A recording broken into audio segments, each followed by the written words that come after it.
হাত পাকার পক্ষে। হাত পাকে এমন এক প্রতীক, আল্লাহ পাকের শুকর, যারা ধানের শেষে নির্বাচন করে ধান কাটতে পারে না, যারা নৌকা নির্বাচন করে তারা নৌকা চালাতে পারে না, যারা নাঙ্গল নির্বাচন করে নাঙ্গল বইতে পারে না, কিন্তু হাত পাকে এমন এক প্রতীক, যারা নির্বাচন করে তারাও হাত পাকা ঘুরাতে পারে, যারা সমর্থন করে তারাও ঘুরাতে পারে, মুসলমানরা ঘুরাতে পারে, হিন্দুরাও চালাতে পারে, পুরুষরাও করতে পারে, মহিলারাও চালাতে পারে, ঠিক না? যে যে প্রতীক নিয়ে নির্বাচন করে সেই প্রতীক কেউ বিছানায় রাখে না, বুকের মধ্যে রাখে না, কিন্তু হাত পাখে এমন একটা প্রতীক যেটা ঘুমের সময় বুকের উপরে থাকে। এইটাই শান্তি, এইটাই মুক্তির পথ। আমি বিশ্বাস করি এই হাত পাকা শান্তির প্রতীক, মুক্তির প্রতীক। ইনশাআল্লাহ এই সামনে আমরা থাকবো। কিসের পক্ষে থাকবো? জোরে বলেন, কিসের পক্ষে থাকবো? রাজি আছেন ইনশাআল্লাহ? শুধু আমি একা থাকবো না, বসেন, শোনেন শোনেন শোনেন আমার শেষ কথা, শেষ কথা। মুসাল্লি আলা রাসূলিহিল কারীম, আম্মা বাদ। وأعوذ بالله من الشيطان الرجيم. بسم الله الرحمن الرحيم. كنتم خير أمة أخرجت للناس تأمرون بالمعروف وتنهون عن المنكر وتؤمنون بالله. صدق الله العلي العظيم وصدق رسول النبي الكريم. সবাই দুরূদ শরীফ পড়ি। আল্লাহুম্মা সাল্লি আলা সাইয়্যিদিনা ওয়া নাবিয়িনা ওয়া শাফিঈনা ওয়া হাবিবিনা ওয়া মাওলানা মুহাম্মদ সাল্লাল্লাহু আলাইহি ওয়া আলা আলিহি ওয়া আসহাবিহি ওয়া বারাকা ওয়া সাল্লাম। আল্লাহুম্মা সাল্লি আলা সাইয়্যিদিনা ওয়া নাবিয়িনা ওয়া শাফিঈনা ওয়া হাবিবিনা ওয়া মাওলানা মুহাম্মদ সাল্লাল্লাহু আলাইহি ওয়া আলা আলিহি ওয়া আসহাবিহি ওয়া বারাকা ওয়া সাল্লাম। اللهم صل على سيدنا ونبينا وحبيبنا ومولانا محمد صلى الله عليه وعلى آله وأصحابه وبارك وسلم. আল্লাহ পাকের শুকর যে মওলাই করিম আজকে গোটা দুনিয়ার মধ্যে আমাদের জানা মতে সর্বশ্রেষ্ঠ সর্ববৃহত্তম আজকে জুমার মসজিদ, জুমার নামাজে আপনাকে আমাকে আল্লাহ পাক আসার, বসার, এই জামাতের উদ্দেশ্যে এখানে বাড়ির থেকে রওনা করার তৌফিক দান করছেন। এর জন্য শুকরিয়া দেন সবাই বলে আলহামদুলিল্লাহ। আজকে গোটা দুনিয়ার মধ্যে এই মাজলিস সবচেয়ে বৃহত্তম মুসলমানদের মাজলিস।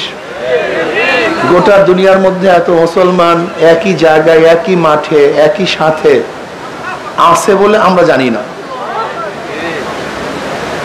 এটা আমাদের ইতিহাসের সাক্ষী যে আমরা বৃহত্তম এক মুসলিম জামাতের সাথে জুমার নামাজ আদায়ের উদ্দেশ্যে একই সাথে বসছি। এইটাই মুসলমানদের শান মান। মুসলমানদের শান মানই হলো ঐক্যতা। আজকে আমরা একই সাথে একই ইমামের পিছনে একই ভাবে নামাজ আদায় করব। ইমাম সাহেব যা করবেন আমরা তারই অনুকরণ করব। ব্যতিক্রম করব তো নামাজ হবে না। এইটি ইত্তেবার নিয়ম, ইত্তেবার জাজ্জল্যমান এক প্রমাণ শিক্ষা। ইত্তেবা হওয়া চাই, অনুকরণ করা চাই। যতদিন পর্যন্ত ইতাআত থাকবে, অনুসরণ থাকবে, ততদিন পর্যন্ত জামাত টিকে থাকবে। ইতাআত শুধু এই জামাতের সাথে সম্পৃক্ত না, গোটা পরিবারের সাথে। যে পরিবারের মধ্যে আনুগত্যতা আছে সেই পরিবার ঠিক থাকে, যেই পরিবারের মধ্যে আনুগত্যতা থাকে না সেই পরিবার আর ঠিক থাকে না, স্থির থাকে না। যে প্রতিষ্ঠানের মধ্যে আনুগত্য আছে সেই প্রতিষ্ঠান ঠিক আছে, যে প্রতিষ্ঠানের মধ্যে আনুগত্য নাই সেই প্রতিষ্ঠানও নাই। আজকেও আমাদের মধ্যে আনুগত্যতা থাকে, ইনশাআল্লাহ আমাদের এই জামাতও টিকে থাকবে, বাড়তে থাকবে। আতিউল্লাহ ওয়া আতিউর রাসূল ওয়া উলিল আমরি মিনকুম। আনুগত্যতা চাই। নিশ্চিত যারা এখানে আসছি এই নামাজের উদ্দেশ্যে সবাই মুসলমান, এতে কোনো সন্দেহ নেই। আমরা নিশ্চিত মুমিন, এতেও কোনো সন্দেহ নেই। নিজের ইমানের উপরে সন্দেহ রাখলে ইমান থাকে না। আমি মুমিন, এই ব্যাপারে কোনো সন্দেহ আছে নাকি? নিজের ইমানের উপর সন্দেহ রাখলে ইমান থাকে না। যদি আমি মনে করি আল্লাহ কয়জন, এই ব্যাস ইমান নেই। জান্নাত জাহান্নাম হবে কি হবে না, ইমান নেই। ফেরেশতা আছে কি নাই, ইমান নেই। আমার মিজান হিসাব নিকাশ হবে কি হবে না, যদি তারাদ্দুদের মধ্যে থাকেন, সন্দেহের মধ্যে থাকেন, মনে আপনি ইমান নেই। ইমান তো একইদের নাম, বিশ্বাসের নাম। যেখানে সন্দেহ আছে সেখানে বিশ্বাস নেই, যেখানে বিশ্বাস আছে সেখানে সন্দেহ নেই। যদি আপনি সন্দেহ করেন সেখানে আপনার বিশ্বাস কোথায়? বিশ্বাস তো নেই। এর জন্য ইমানের ব্যাপারে খুব মারাত্মক সন্দেহ সঞ্চয় থাকতে পারবে না। আমি বিশ্বাস করি কোরআন আল্লাহ পাকের কিতাব, এর মধ্যে যাহা কিছু নাজেল হয়েছে সব আল্লাহর তরফ থেকে। এটা আমাদের জন্য বিধান, নিয়ম কানুন। হাদিস হলো ব্যাখ্যা। জনাব মুহাম্মদ রাসূলুল্লাহ সাল্লাল্লাহু আলাইহি ওয়াসাল্লাম ব্যাখ্যা দিয়েছেন এই আয়াতের উদ্দেশ্য কি, আয়াতের উদ্দেশ্য কি। এর জন্য আম্মাজান আয়েশা সিদ্দিকা রাদিয়াল্লাহু তাআলা আনহার কাছে প্রশ্ন করা হয়েছে যে নবী আলাইহিস সালাতু ওয়াস সালামের চরিত্র কি, আখলাক কি, আপনি বয়ান করেন। তিনি বললেন, তুমি কি কোরআন পড়ো নাই? বলছেন, পড়ছি তো। খুলুকুল কোরআন। নবী আলাইহিস সালাতু ওয়াস সালাম আখলাক হলো বাস্তব কোরআন। কি কোরআন? বাস্তব কোরআন। কোরআন হলো থিওরিক্যাল, আর নবী আলাইহিস সালাতু ওয়াস সালাম প্র্যাকটিক্যাল। কোরআনের মধ্যে নামাজের কথা আসছে, কিভাবে নামাজ পড়বেন, কিভাবে নামাজ আদায় করবেন, এর প্র্যাকটিক্যাল জনাব মুহাম্মদ রাসূলুল্লাহ সাল্লাল্লাহু আলাইহি ওয়াসাল্লাম কি বলছেন? সল্লু কামা রাআইতুমুনি উসাল্লি। বাস্তব প্র্যাকটিক্যাল। নবী আলাইহিস সালাতু ওয়াস সালামের নামাজের সাথে যেই নামাজ মিলবে সেই নামাজ কাবিলে কবুল, কিন্তু যেই নামাজ নবী আলাইহিস সালাতু ওয়াস সালামের সাথে মিলবে না সেই নামাজ কাবিলে কবুল হবে না। এর জন্য হাদিসের মধ্যে নামাজের বিভিন্ন কায়দা আসছে, পদ্ধতি আসছে। এখানে মনে রাখতে হবে জনাব মুহাম্মদ রাসূলুল্লাহ সাল্লাল্লাহু আলাইহি ওয়াসাল্লামের শরীয়ত যতক্ষণ পর্যন্ত তিনি ছিলেন ততক্ষণ পর্যন্ত শরীয়ত এক ছিল না। পরিবর্তন হতে পারত।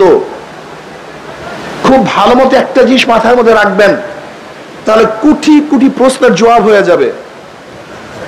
ঈমান সব সময় এক, অভিন্ন।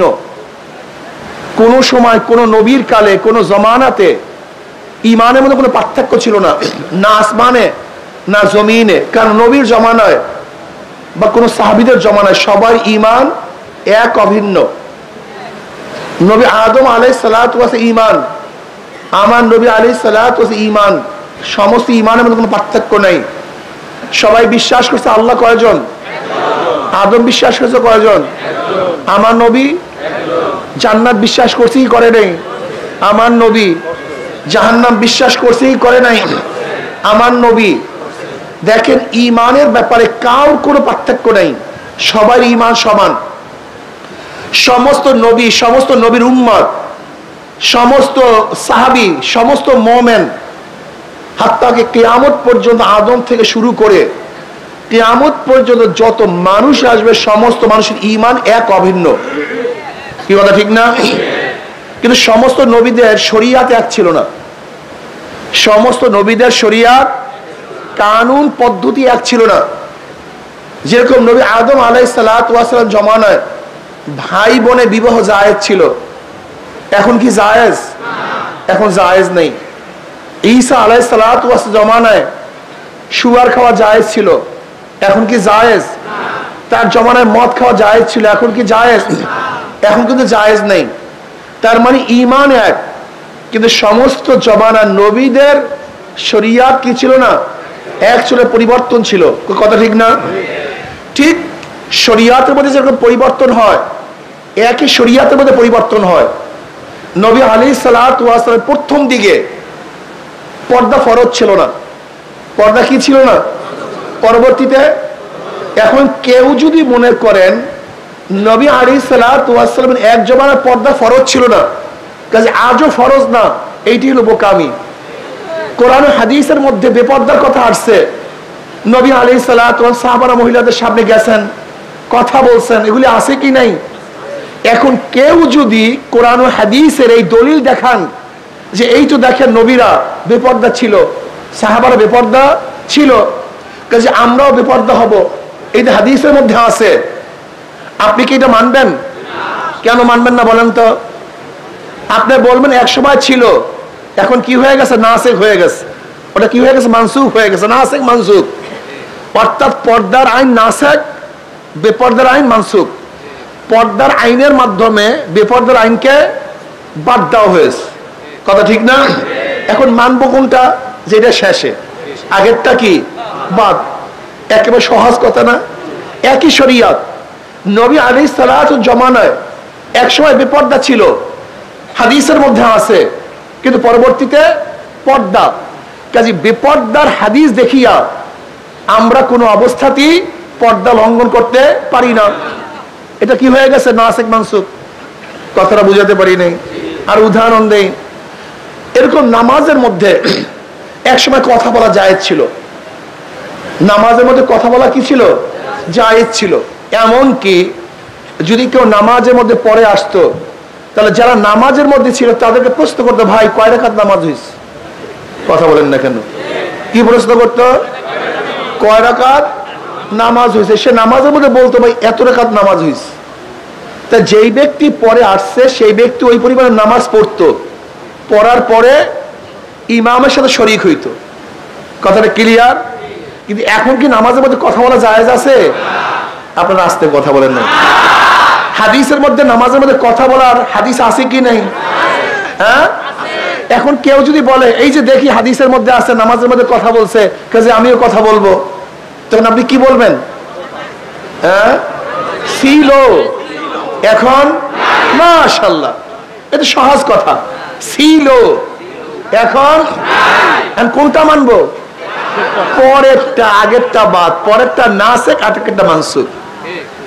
এইভাবে দেখেন রফুল ইয়াদাইন, রফুল ইয়াদাইন নামাজে দেওয়া, বারবার হাত উঠানো এক সময় ছিল, পরবর্তী কি হয়ে গেছে?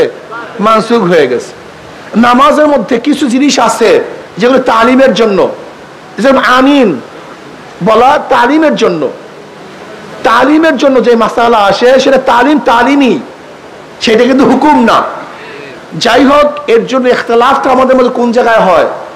যখন হাদিসের মধ্যে বিভিন্ন জায়গায় হাদিস দেখি এইটা জায়েজ, ওইটা জায়েজ, সেইটা জায়েজ, কিন্তু কোনটা নাসিখ, কোনটা মানসুখ, কোনটা আগে, কোনটা পরে, এর জন্য প্রয়োজন গভীর ইলমের। কিসের প্রয়োজন? এই গভীর ইলমের জন্য প্রয়োজন ইমামদের। এই যে আমরা ইমাম মানি, কেন মানি? কিন্তু হাদিস দেখি আমরা তো জানি না হাদিসের মধ্যে এই তারিখ লেখা নাই, এই সন লেখা নাই যে এই হাদিস আগের, এই হাদিস পরের, এই হাদিস নাসিখ, এই হাদিস মানসুখ, এরকম কথা হাদিসের মধ্যে কি? এই যে ইমামরা গবেষণায় বের করেন কোনটা আগের, কোনটা পরের, কোনটা নাসিখ, কোনটা মানসুখ, কোনটা তালিমের জন্য, কোনটা মাসালা বুঝাবার জন্য। এর জন্য আপনাদের অবশ্যই মনে রাখতে হবে যে ইমামগণ বহু সাধনা করে, চেষ্টা সাধনা করে আমাদের কাছে সমস্ত হাদিস এবং কোরআনকে একত্রিত করে আমাদের কাছে একটা মাসালা বয়ান করেন যে এখন এইভাবে এইভাবে নামাজ পড়তে হবে। এখন বলেন তো ইমামরা আমাদের ক্ষতি করছে না লাভ করছে? অথচ আমরা ইমামের শত্রু হয়ে গেছি, ইমামদের শত্রু হয়ে গেছে। কি বোকা আমরা! আল্লাহ আমাদের সবাইকে মাফ করে দেন।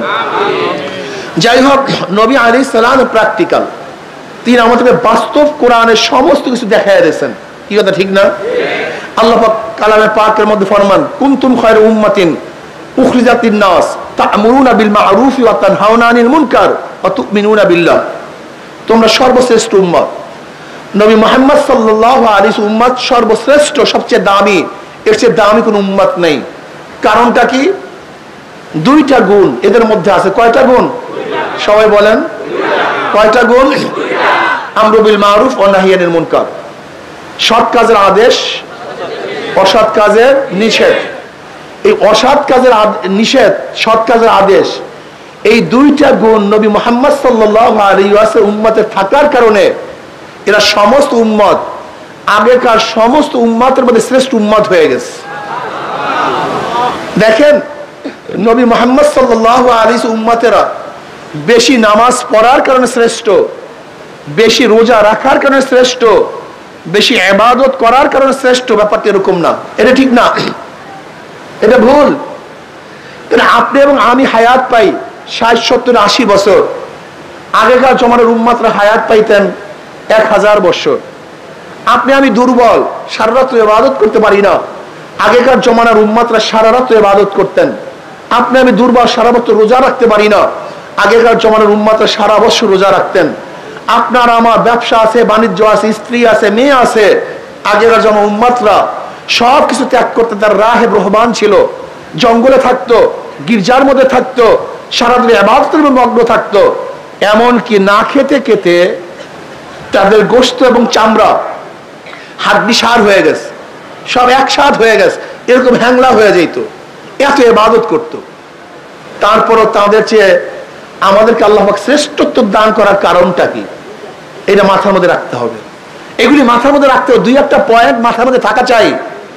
2-1টা পয়েন্ট যদি মাথার মধ্যে থাকে তা হাজারো সমস্যার সমাধান হয়ে যাবে। কি কথা ঠিক না? সেই কারণ দুইটা কি? শ্রেষ্ঠত্ব হওয়ার কারণ দুইটা কি? সবাই বলেন, সবাই বলতে হবে। সৎ কাজের, অসৎ কাজের। এই কাজ দুটো যদি না থাকে, এই কাজ দুইটা যদি আপনার মধ্যে না থাকে, কোরআনের ভাষায় আপনি উত্তম উম্মত না, আপনি উত্তম উম্মত হতে পারেন না। কোরআনের ভাষায় উত্তম উম্মত হওয়ার জন্য দুইটা জিনিসের প্রয়োজন, আমরু বিল মারুফ ওয়া নাহয়ি আনিল মুনকার। সৎ কাজের আদেশ, অসৎ কাজের নিষেধ। আজকে আমাদের মধ্যে এত খারাপ গর্হিত কাজ চলতেছে, এত খারাপ কাজ চলতেছে। কই আপনার আমার মধ্যে নিষেধ করার মন নাই কেন? মন নাই কেন? মস্তিষ্ক আসে না কেন? এটা পয়দা হয় না কেন? দেখেন সব জায়গার হুকুম এক না, সব জায়গার হুকুম এক না। কিভাবে অসৎ কাজ থেকে মানুষকে বিরত রাখবেন? নবী আলাইহিস সালাতু ওয়াস সালাম হাদিসের মধ্যে ফরমান, মান রাআ মিনকুম মুনকারান ফালিগাইয়িরু বিয়াদিহি ফাইন লাম ইয়াস্তাতি'উ বিলিসানিহি ফাইন লাম ইয়াস্তাতি'উ বিকলবিহি ওয়া যালিকা আযআফুল ঈমান। মুসলিমের মধ্যে রওয়ায়াত আসছে, নবী আলাইহিস সালাতু ওয়াস সালাম ফরমান, যখন কোনো খোদাদ্রোহিত কাজ দেখো, গর্হিত কাজ দেখো, শক্তি থাকলে শক্তি দিয়ে পরিবর্তন করো। এখানে ইয়াদ দ্বারা অর্থ শক্তি। যদি তোমার শক্তি থাকে, ক্ষমতা থাকে, যেন সন্তান যদি অন্যায় কাজ করে, বাবা শক্তি প্রয়োগ করে তাকে ফিরাবে। স্ত্রী যদি অন্যায় কাজ করে, স্বামী শক্তি প্রয়োগ করে ফিরাবে।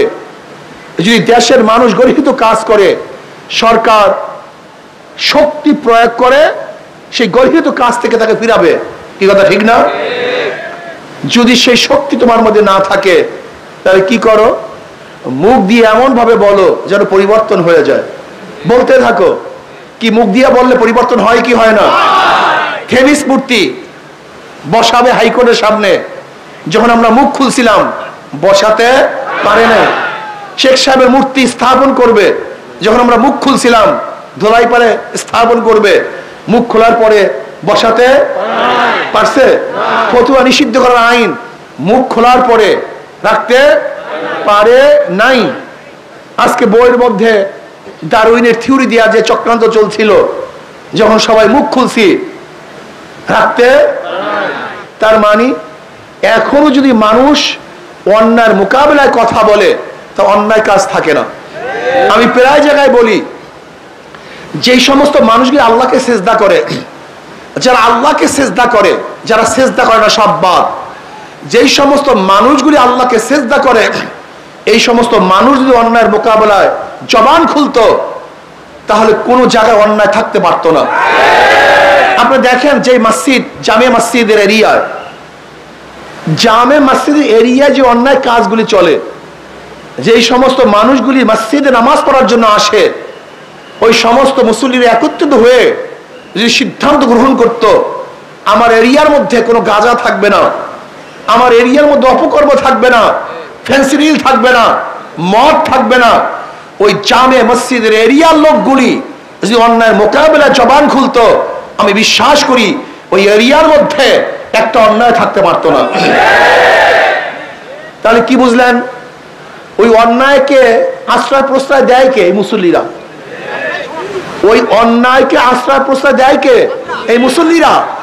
এই মুসল্লিরা জবান খুলে না, এই জন্য অন্যায় বাড়তে থাকে, অন্যায় চলতে থাকে। এর জন্য জবান খুলতে হবে, জবান খুলতে হবে। আমি বিশ্বাস করি আজকে বাংলাদেশের যত মানুষ আল্লাহকে সেজদা করে, যত মানুষ আল্লাহকে মানে, এই সমস্ত মানুষগুলি অন্যায়ের মোকাবেলায় জবান খুলতো, মুখ খুলতো, তাহলে বাংলাদেশে একটা অন্যায় থাকতে পারতো না। আজকে অন্যায় দূর হয়ে যেত। এর জন্য জবান খুলতে হবে। জবান খুলেন। লেসান সবচেয়ে দামি, এর চেয়ে দামি কোনো জিনিস নেই।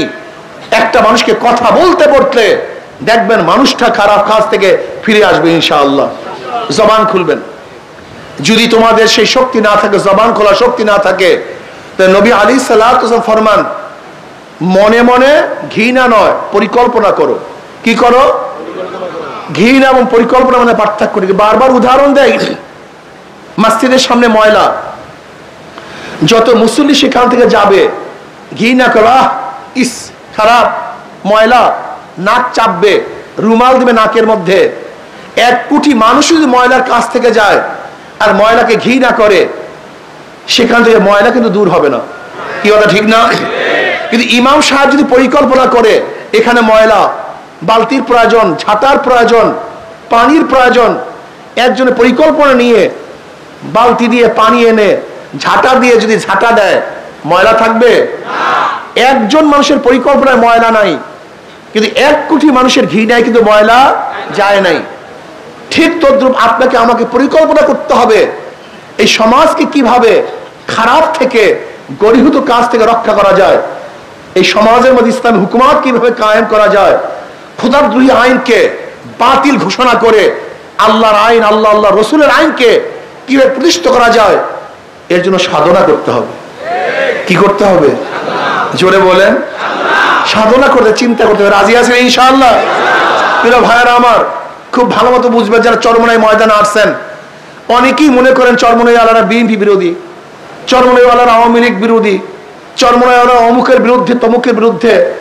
আসলে চরমনাইওয়ালারা কারোর বিরুদ্ধে নয়। আমাদের শাইখ ও মুর্শিদ নব্বরাল্লাহ আমার কথা বলেছেন, স্পষ্ট বলেছেন, আমরা তার ওই কথার উপর আজও আছি। তিনি স্পষ্ট বলেছেন, হে আওয়ামী লীগ, হে বিএনপি, তোমরা যদি ইসলামী হুকুমত কায়েম করো, আমরা তোমাদের গোলাম হয়ে থাকবো।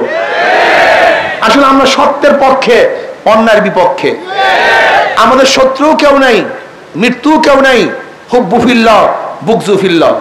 আমরা মহাব্বত করি আল্লাহর জন্য, ঘৃণাও করি আল্লাহর জন্য। আমরা ঘৃণাও করি আল্লাহর জন্য, মহাব্বতও করি আল্লাহর জন্য। বিশ্বাস করবেন না, আমাদের স্থায়ী কোনো শত্রু নেই, স্থায়ী কোনো শত্রু নেই। যে আল্লাহর পক্ষে সে আমার বন্ধু, যে আল্লাহর বিপক্ষে সে আমার দুশমন, সে আমার শত্রু। আজকে যদি আপনাদের মধ্য থেকে কেউ খোদাদ্রোহী থাকেন, সে আমাদের দুশমন, আমাদের শত্রু। ওই ব্যক্তি যখন তওবা করবে, ওই ব্যক্তি সবচেয়ে আমার আপন, সবচেয়ে আমার বন্ধু। ওমর ইবনে খাত্তাব রাদিয়াল্লাহু তাআলা আনহু ঈমান আনার আগে, ইসলাম গ্রহণ করার আগে ইসলামের সবচেয়ে বড় দুশমন ছিলেন, কিন্তু ঈমান আনার পর ইসলামের সবচেয়ে বড় বন্ধু হয়ে গেছেন। হুব্বু ফিল্লাহ, বুগযু ফিল্লাহ। আসলে আপনারা শত্রু মনে করেন, আমরা কার শত্রু না। আমরা কি চাই? আমরা চাই একজন মুসলমান পূর্ণ ইসলাম গ্রহণ করুক, একজন মুমিন পুরো ঈমানের উপর থাকুক। এর জন্য অনেক সময় বলি, আল্লাহ পাক রব্বুল কালামে পাকের মধ্যে ফরমান, ইনিল হুকমু ইল্লা লিল্লাহ, সৃষ্টি যার, আইন তার। জোরে বলেন, সৃষ্টি যার, সৃষ্টি যার, স্রষ্টা আমার আল্লাহ, সৃষ্টি করছেন আমাদেরকে, সে আল্লাহর আইন চলবে না, এইটা মানা যায় না। কিয়ামতের ময়দানে অনেক মুসল্লি দেখবে লক্ষ লক্ষ ব্যারেল মদের গুনাহ, লক্ষ লক্ষ ব্যারেল মদের গুনাহ, লক্ষ লক্ষ জিনার গুনাহ, লক্ষ লক্ষ চুরির গুনাহ, লক্ষ লক্ষ সুদের গুনাহ, লক্ষ লক্ষ ঘুষের গুনাহ। ওই মুসল্লি বলবে, আল্লাহ আমি কোনোদিন কোনো মেয়ের দিকেও তাকাই নাই, এত গুনাহ আসলো কোথার থেকে? আল্লাহ পাক কি বলবেন? আল্লাহ পাক বলবেন, দেখো খুব ভালো মতো বুঝো, আমি জানি তুমি মদ পান করো নাই, লেকিন যাদেরকে ভোট দিয়ে মদের আইন পাশ করছো, তোমার ভোট ব্যতীত মদের আইন পাশ করতে পারতো না, ওই সমস্ত গুনাহ তোমার আমলনামায় লিখে দিস। আপনি কি ভাবছেন আমাদের দেশে মদের আইন বৈধ? এই মদের আইন বৈধ কি করছে? সংসদ করছে। আর সংসদের সংসদ সদস্য কি পাঠাইছে?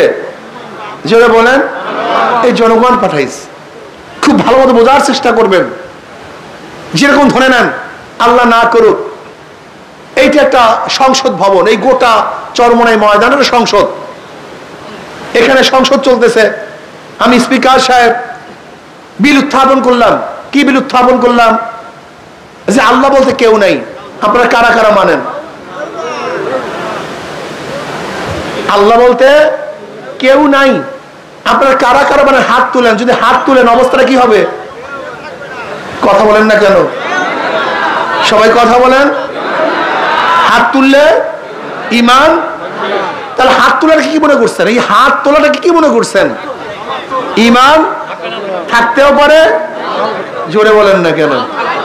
এই হাত তোলা যেমন তেমন বিষয় না, এটা মারাত্মক বিষয়।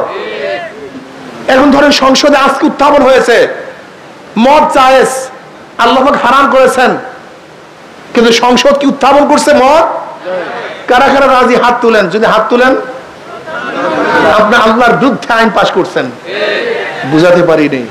তা আপনি কি ভাবছেন হাত তোলাটাকে? আপনি হাত তোলা কি ভাবছেন? হা বিজয় হয়েছে, হা বিজয় হয়েছে, হা বিজয় হয়েছে, মদের আইন পাশ হয়েছে, মদের আইন পাশ হয়েছে। মুসল্লিরা খুব ভালো মতো বুঝবেন, শত্রু মনে করবেন না, বন্ধু মনে করিয়েন। শত্রু মনে করে কিছু নাই। যখন সংসদের মধ্যে মদের আইন উপস্থাপন হয়েছে, মদের আইন উপস্থাপন হয়েছে, আর আপনি যখন হাত তুলছেন, তখন অবস্থাটা কি হয়েছে? মদের আইন পাশ হয়ে গেছে, মদের আইন জায়েজ হয়ে গেছে। এই মদের আইন যারা জায়েজ করছেন, যাদের ভোটের মাধ্যমে জায়েজ হয়েছে, কিয়ামতের ময়দানে সমস্ত মদের গুনাহ ওদের আমলনামায় লেখা হবে। এবার দেন ভোট, যা মনে চাই তাই করেন। অনেক মুসল্লি দেখবে লক্ষ লক্ষ জেনার গুনাহ। আল্লাহ, আমি কোনোদিন মেয়েদের তাকাই নাই। আল্লাহ বলবেন, যাদেরকে ভোট দিয়ে জেনার আইন পাশ করছো, সমস্ত গুনাহ তোর আমলনামায় কপাল পোড়া। দেখবে লক্ষ লক্ষ চুরির গুনাহ। আল্লাহ, আমি তো চুরি করি নাই, ডাকাতি করি নাই, ঘুষ খাই নাই। আল্লাহ বলবেন, যাদেরকে ভোট দেওয়ার মাধ্যমে সুদের আইন পাশ করছো, ঘুষের ব্যবস্থা করছো, সমস্ত গুনাহ তোর আমলনামায়, তোর ভোট ব্যতীত এই সুদের আইন, এই ঘুষের আইন, এই চুরি ডাকাতি হইতো না, কাজে সব গুনাহ তোর আমলনামায়। এবার ভোট দেন, জন্মের মতো দেন, ভালো মতো দেন। এই যে মাওলানা নিসার সাহেব, তার এলাকায় এরা ভোট চাওয়ার জন্য গেছে। এক হিন্দু ঠাকুর তাদেরকে দেখার পরে কি কি খাওয়াইছে? সেই সিঙ্গারা, ওই মিষ্টি, তার যে দোকান, অনেক কিছু খাওয়াইছে, অনেক আদর অভ্যর্থনা করছে। এবং ঠাকুর বলতেছে, তার পৈটা গলায় বলতেছে, আমি তো হাত পাকায় ভোট দেব। এরা আশ্চর্য হয়ে গেছে, বলে আপনার হাত পাকায় ভোট দেবেন কেন? বলে চরমনে হুজুরের বয়ান শুনতাম আমি, হুজুর বলছে তুমি যাকে ভোট দিছো সে যে অন্যায় করবে তার দায় দায়িত্ব তোমার, এবং সে যে ন্যায় করবে তার সওয়াবের অংশী তোমার।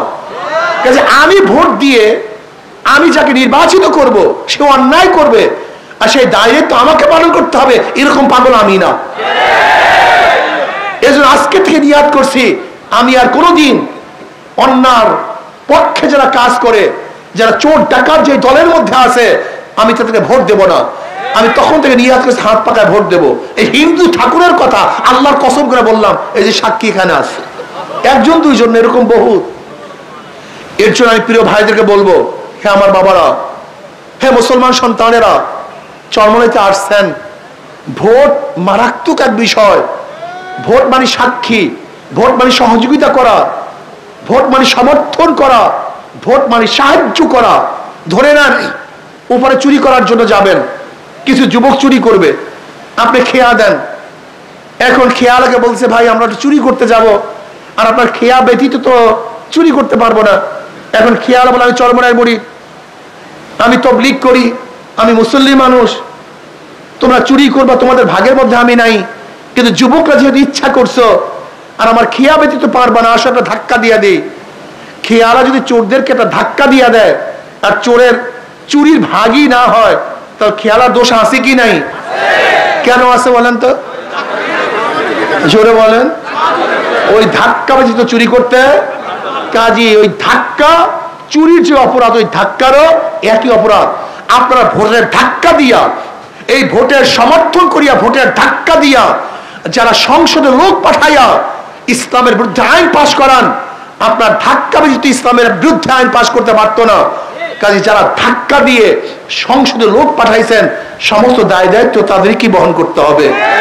কাজে আল্লাহ আমাদের সবাইকে এই খেয়াল রাখার, হুঁশ রাখার তৌফিক দান করেন।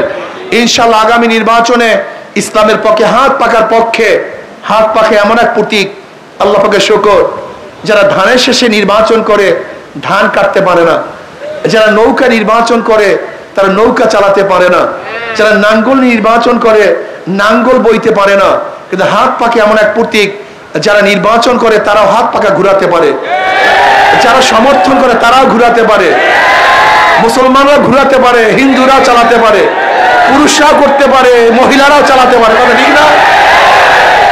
যে যে প্রতীক নিয়ে নির্বাচন করে সেই প্রতীক কেউ বিছানায় রাখে না, বুকের মধ্যে রাখে না, কিন্তু হাত পাখে এমন একটা প্রতীক যেটা ঘুমের সময় বুকের উপরে থাকে। এইটাই শান্তি, এইটাই মুক্তির পথ।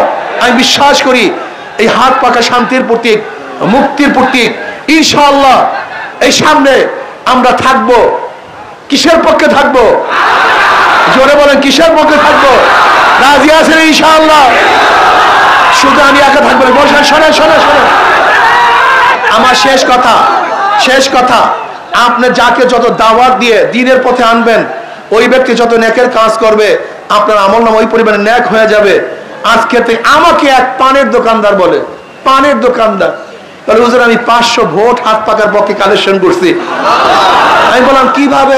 হুজুর পান বিক্রি করি আর চা বিক্রি করি, মানুষ এখানে বসে চা খায়, আমিও ফাঁকে কাজ চালাইতে থাকি। আমি তাদেরকে বলি ভাই এই বাস 5 মিনিটের মধ্যে এই বয়ানগুলো যদি করিয়ে দেন, যে ভোটের ফায়দা কি, লস কি, লাভটা কি, উপকার কি, ক্ষতিটা কি, তোমার স্থায়ী তোমার ক্ষতিটা কি হবে যদি এই 5 মিনিটের মধ্যে বয়ানটা করিয়া দেন। যার মধ্যে সামান্য ঈমান আছে, সামান্য আল্লাহকে বিশ্বাস করে, কিয়ামতকে বিশ্বাস করে, যারা কিয়ামতকে বিশ্বাস করে কোনো অবস্থাতেই তারা কিন্তু এই বয়ান থেকে পিছনে যেতে পারে না। ইনশাআল্লাহ আজকের থেকে আমি একা না, এই জুমা মুবারকে হাজার হাজার লক্ষ লক্ষ মানুষের সামনে ইনশাআল্লাহ ওয়াদা করতে পারি না? ইনশাআল্লাহ কমপক্ষে আমি 100, 200, 500, 1000 যে যে পারেন ইনশাআল্লাহ হাত পাকায় ভোট জোগাতে পারবো না ইনশাআল্লাহ। কি আল্লাহকে দেখাবার জন্য রাজি আছেন সবাই ইনশাআল্লাহ? 2 হাত উঠাবো না 1 হাত উঠাবো? নারায়ে তাকবীর, নারায়ে তাকবীর, নারায়ে তাকবীর, নারায়ে তাকবীর। আমরা সবাই রাসূল সেনা, আমরা সবাই নবীর সেনা, আমরা সবাই রাসূল সেনা। কোরআন সুন্নাহর আলো ঘরে ঘরে জালো, নারায়ে তাকবীর। আল্লাহ আমাদের সবাইকে আল্লাহর জমিন, আল্লাহর হুকুমত কায়েম করার জন্য সর্বোচ্চ চেষ্টা করার তৌফিক দান করেন। ওমা আলাইনা ইল্লাল বালাগ।